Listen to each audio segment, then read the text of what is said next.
So, hi everyone, I'm Eduardo Lanchares.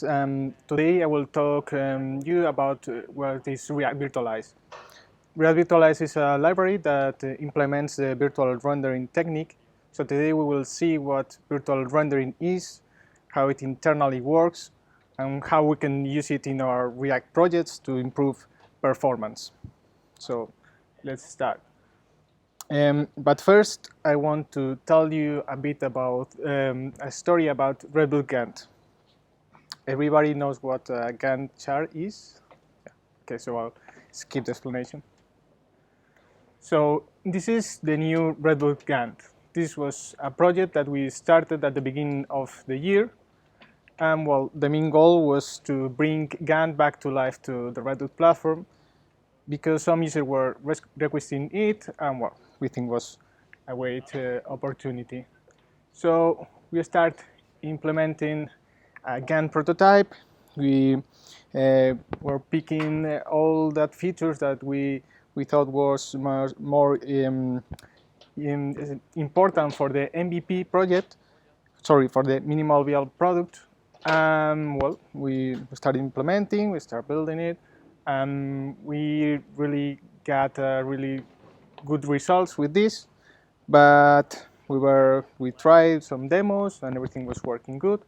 But we have one minor detail that was not MVP ready yet because we still need have it make it to production. So it was usable.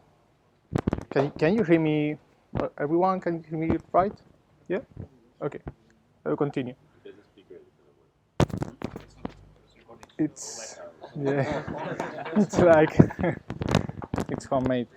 So yeah, we had to make it to production because in order to move it to production, we need to test against real data, real projects that our users will be using. So for that, we created the 10-key project, a project with just 10,000 tasks. This was huge enough to stress our UI and see if our prototype could work with our user base. So yeah, we started testing it. We were gathering some results and metrics. Yeah, this is what we found. We detect that the initial rendering was a bit slow. The scrolling was really laggy, and the overall UX was not really good. So we started wondering why this was happening because we were using React and React is supposed to be ultra performant, so on.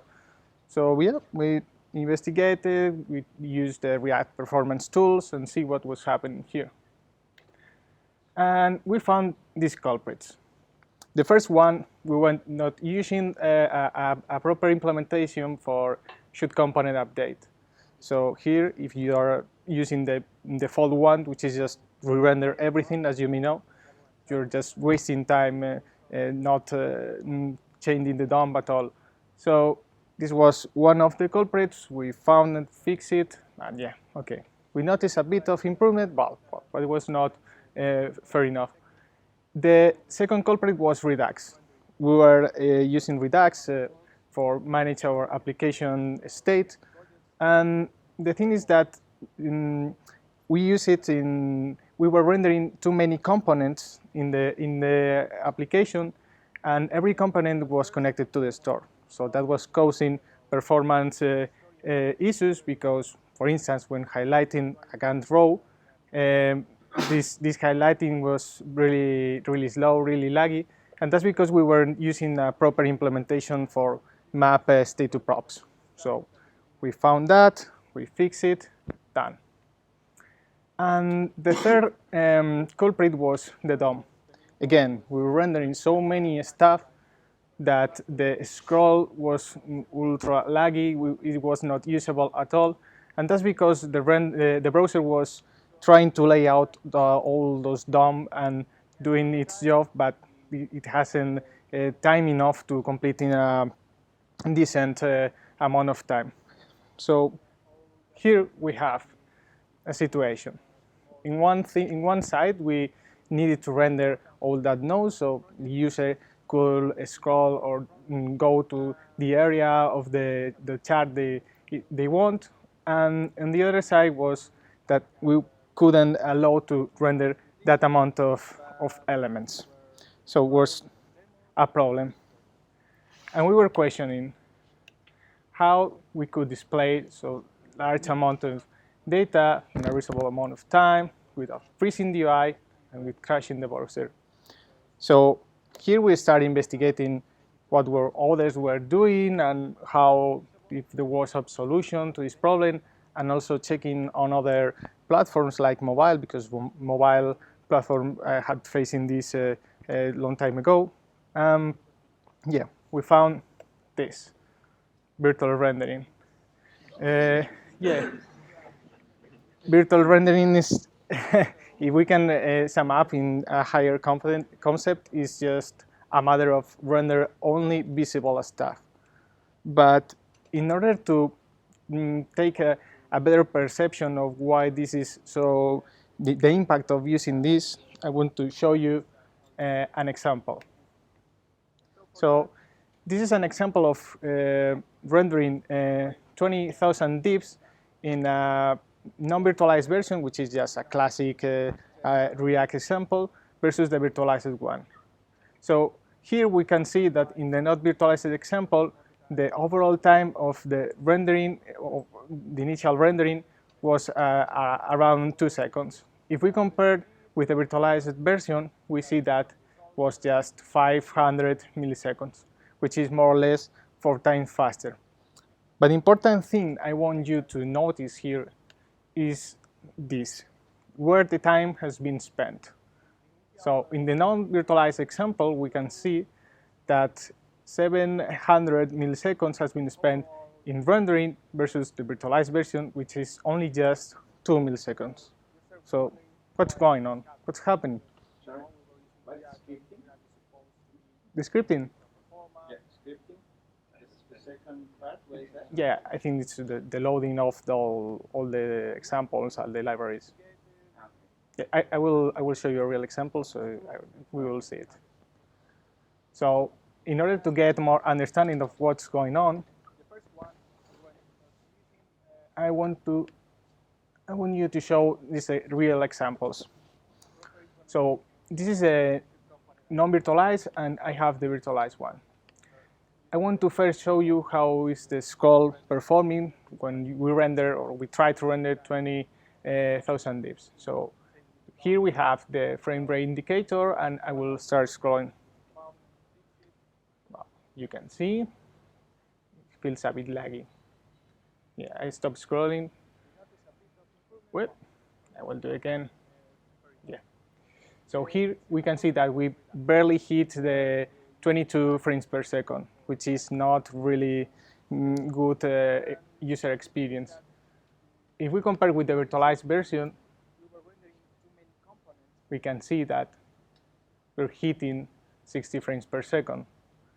So we are beginning to understand the difference. But if you want to dig a bit deeper of what is happening here, I want to show you a small profile. So let me, yeah, this way.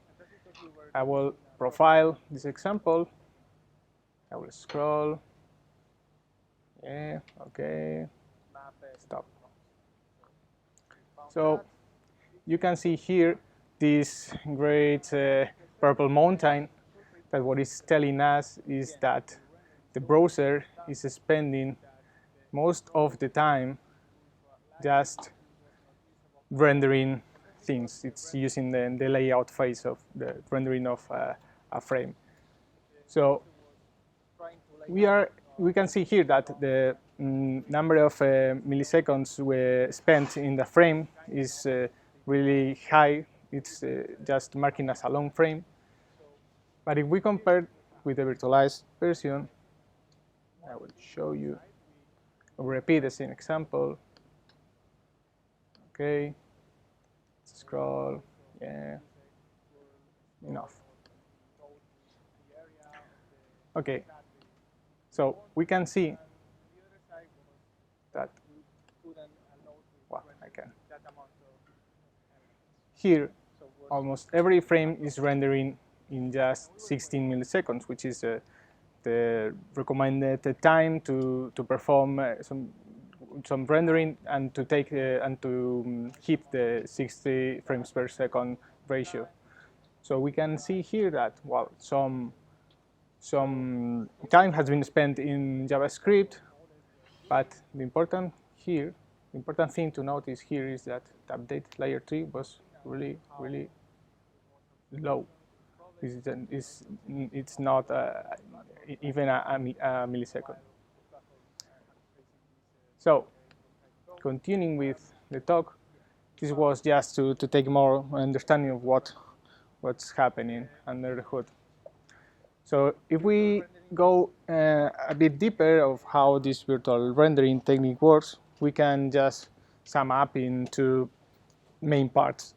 The first one is the windowing thing, which is just a matter of calculate which items are visible in the viewport, in the screen.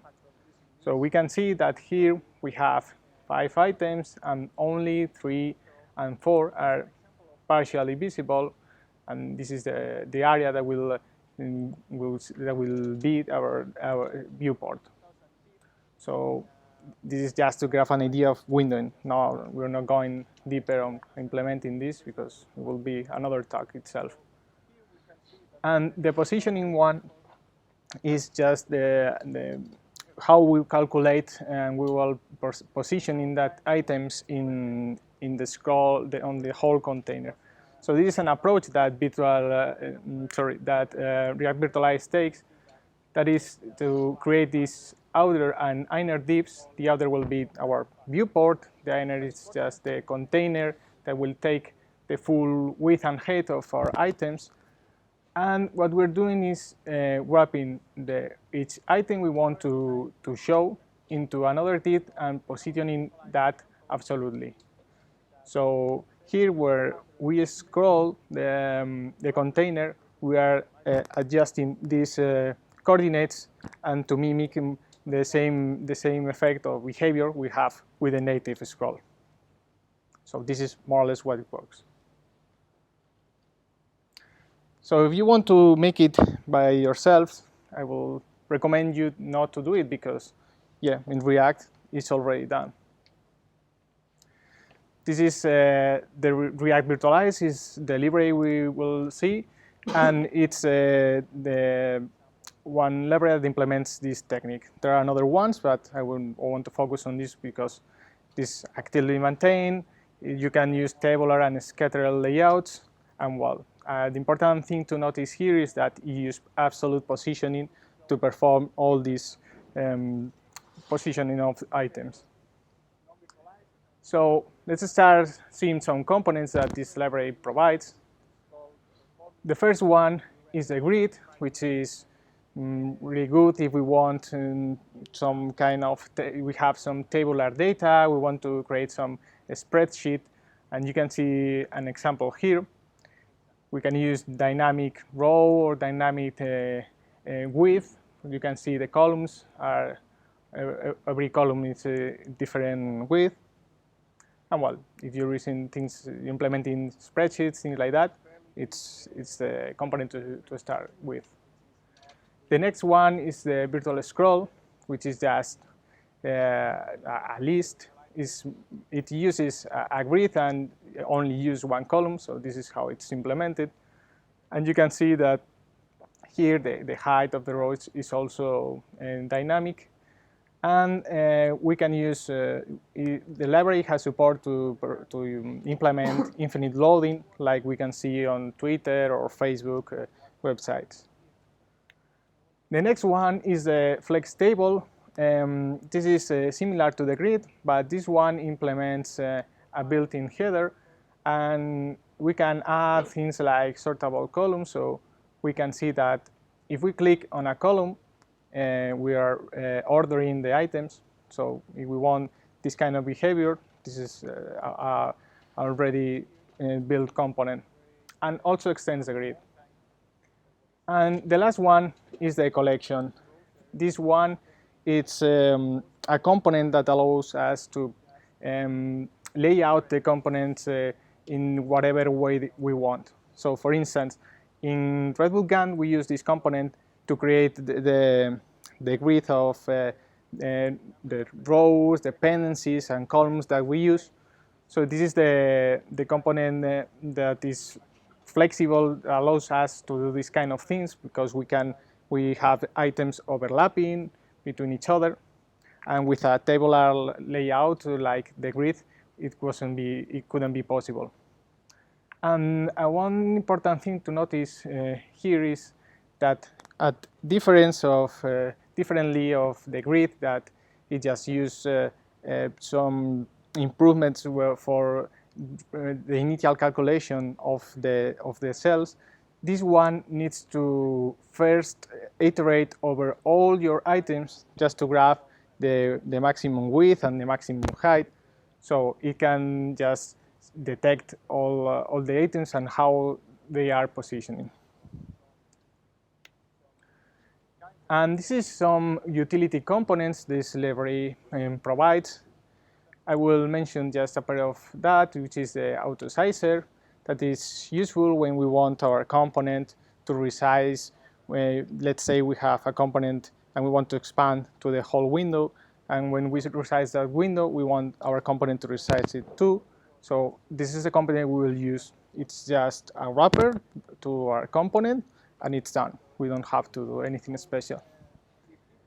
The scroll sync is useful, and it's another we use in Red Bull GAN, which is useful for synchronize this kind of components. So let's say we have, for instance, the header and the grid separate, and we want, as we scroll one, we want the header to scroll it too. So this is the component we will use. So let's see how complex or difficult it's migrating an example, a really naive example of a list built using React to the React virtualized version. So let's start with a collection of things we want to render. This is the items array. It's just an array of objects with a label property.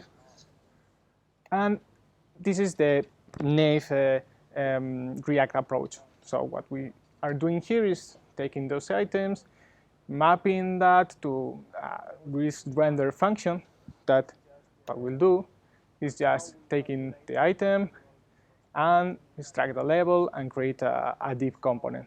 Well, it's really self-explanatory. So if we want to migrate to React Virtualize, this same example, we will use a virtual scroll as we saw, that is just a simple list. And the main important properties we need to focus here is the width and height, which is the viewport of our component, the row height, which here I just use a static value, but we can use a function and just return different sizes depending on the item, where the index of the item, we'll see now.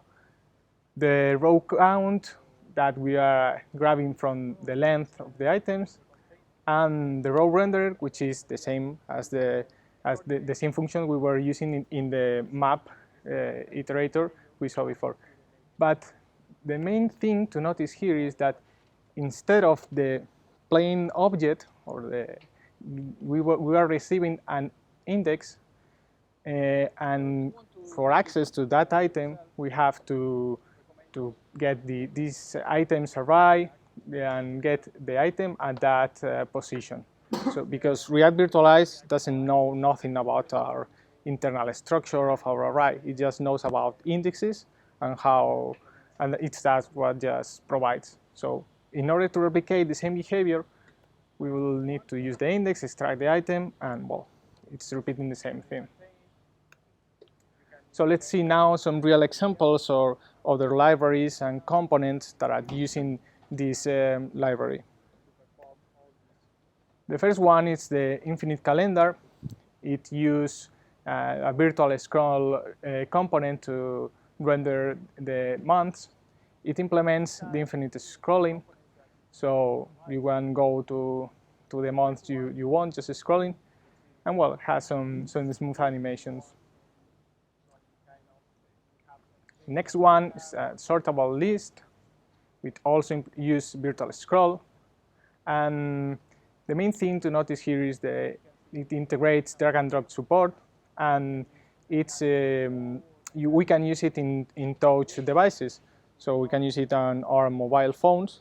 And I recommend you to check this example because it's really smooth, the animations, even for a mobile web application. And the last one is Redwood Gantt. This is the product that we released, and here is the we are using a grid and a collection components.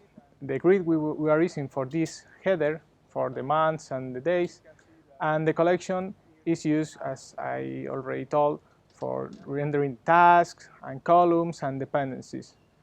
So we integrated drag and drop support too, and you can see that as we scroll, both grids and collection are synchronized. So now I want to show you some usage considerations that we have learned from our experience using this library. So the first one, data changes. This is important if you're going to use this library, to keep in mind that, as the documentation already states, virtual scroll has no way of knowing when its underlying list data has changed, since it only receives row height property. What this phrase is telling us is that if we're just passing the length of our collection, as we saw in the example, and we're just sorting the items, this component has no way of knowing that something has changed. If we want to manually trigger a rendering or a recalculation of all the sizes of our items, we'll need to use the recompute row heights. So this is just to keep in mind that we need to do that. The next topic is when we want to perform just a single cell update. So yeah, we can re-render everything, but what happens if we only want a specific cell to be updated? So we can see in the example that when we resolve a task, only this row is being updated. We are using a React plugin just to highlight the rendering area. And in order to fix this or to solve this, what we can use is to connect to a store like Redux, Flags, or Movex. So this component will be subscribed to change, and only that component will be updated. So that's the way we found it's the easiest way to use it with React Virtualize.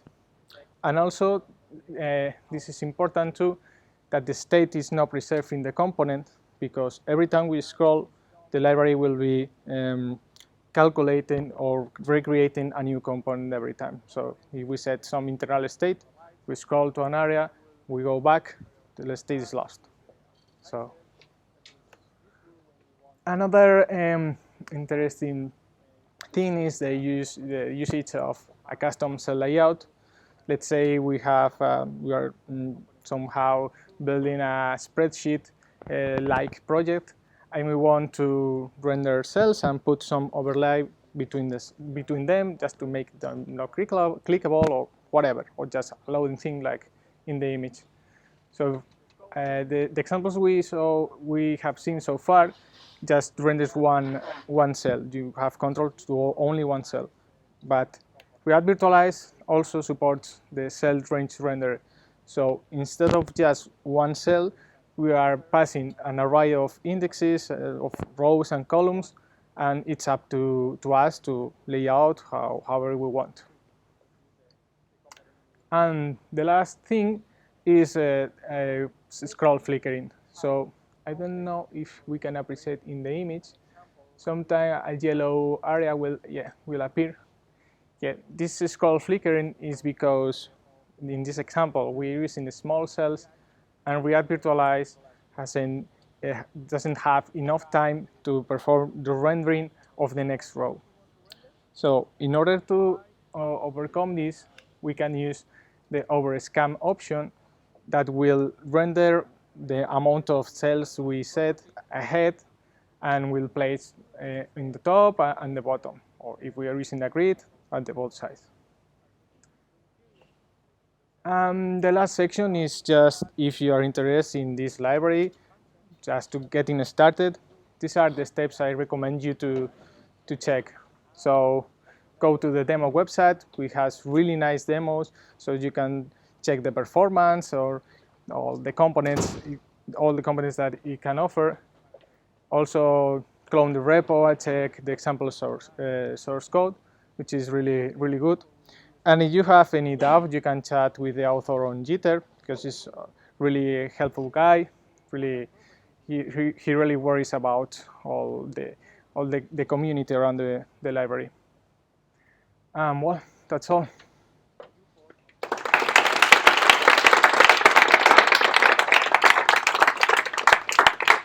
Thank you. So questions? Yep. Do you find that for a small amount of rendering, it's less performant than playing the app? Yeah. The question is that if I found that for a small amount of rendering on items, the performance is lower than the native or naive approach. I don't know the answer, but you just have to make some experiments and some profiling here. You will see, but maybe it doesn't just make sense if you are not rendering a large amount of things. You are maybe that performance you're gaining. It's not. You're losing, I think. Yep. And you mentioned 3 different things that affected the performance. I was wondering what the proportion of each one was in terms of the effect that it had. So you said about should component update and Redux being the other 2 things. Yeah. So what was the relative So, effect? so the performance we gain between each phase, I can tell you. I don't know the numbers. Estimate, are we talking like? Yeah, was like more perceived performance than the actual, but we really got some metrics I don't have yet. I can show you anything, but yeah, we. Did it have the most significant effect?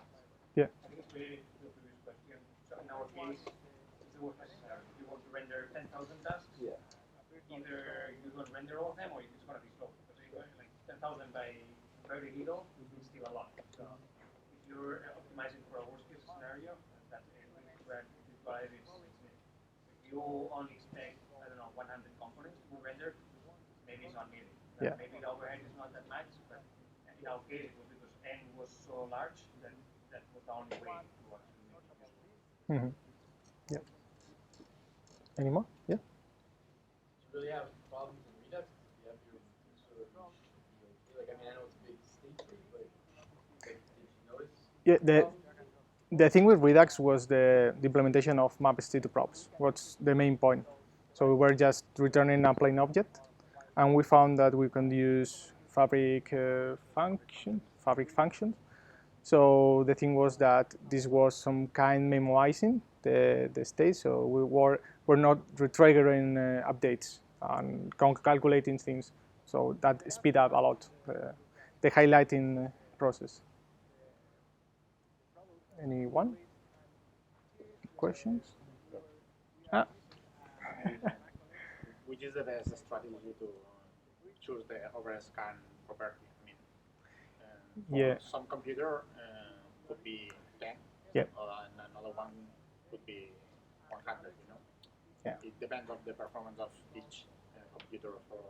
Yeah, I think that you will have to measure first. If you want to know the perfect number, you need to measure against different machines, different scenarios. But well, usually you don't need.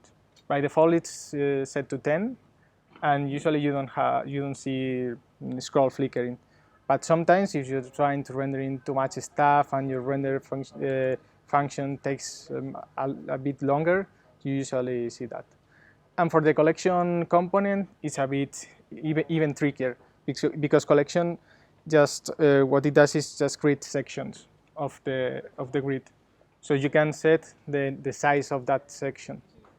But if you set too much, when you scroll a bit, the library will just check all the items that are on that section, and even if you are not seeing that, it will render. So we are wasting time there. But it's something that you have to balance and to try it. Any more? Yeah. Did you notice a more significant effect on different browsers? Is this something just specific to rendering engines, or does it just have a positive effect everywhere? We found some issues in Firefox, but it was not because React Virtualize itself, it was because of our implementation. But usually you can check the examples with different browsers, and you will see that it should behave more or less the same. Anyone? Any more?